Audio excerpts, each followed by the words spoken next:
নমঃ একো দণ্ডায়ং লম্বাদায়ং গদানায় বিঘ্ন নাশকায় হিরণ্যঃ প্রণাম মহাগণপতি দেবতা নমস্তুতে। ওম ইতি গন্ধপুষ্প ভগবান শ্রী সূর্যদেব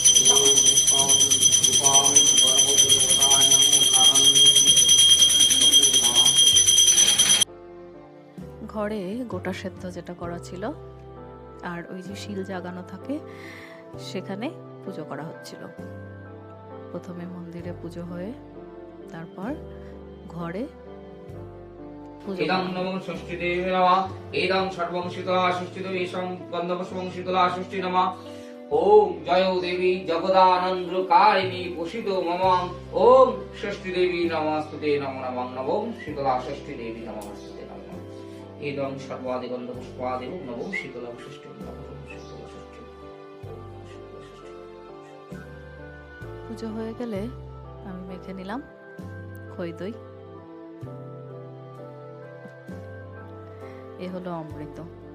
আর ষষ্ঠীর দিন দই হলুদের ফোঁটা তো দিতেই হয়। তারপরই প্রথম কুল খেলাম।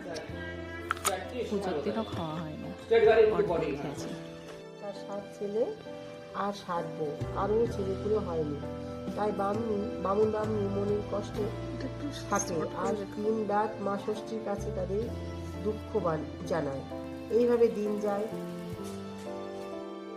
এখানে গোটা সেদ্ধ মাখা হচ্ছে, ওই সবাই মিলে একসাথে খাবো তাই। উঠোনে বসে সবাই মিলে আমরা খুব আনন্দ করে খেয়েছিলাম। গল্প করতে করতে সুন্দর খাওয়া দাওয়া হলো। তারপর সেদিনই ফিরেছিলাম বহরমপুর। ওই 3:30টার দিকে বাস ছিল, সেই বাসে। ব্যাস সুন্দর 2 দিন কেটে গেল এভাবেই।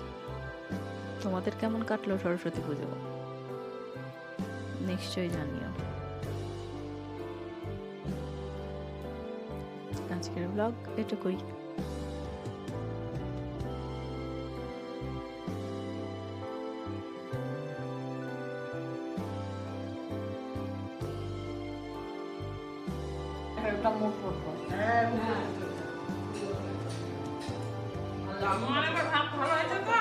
ভালো হয়েছে তো?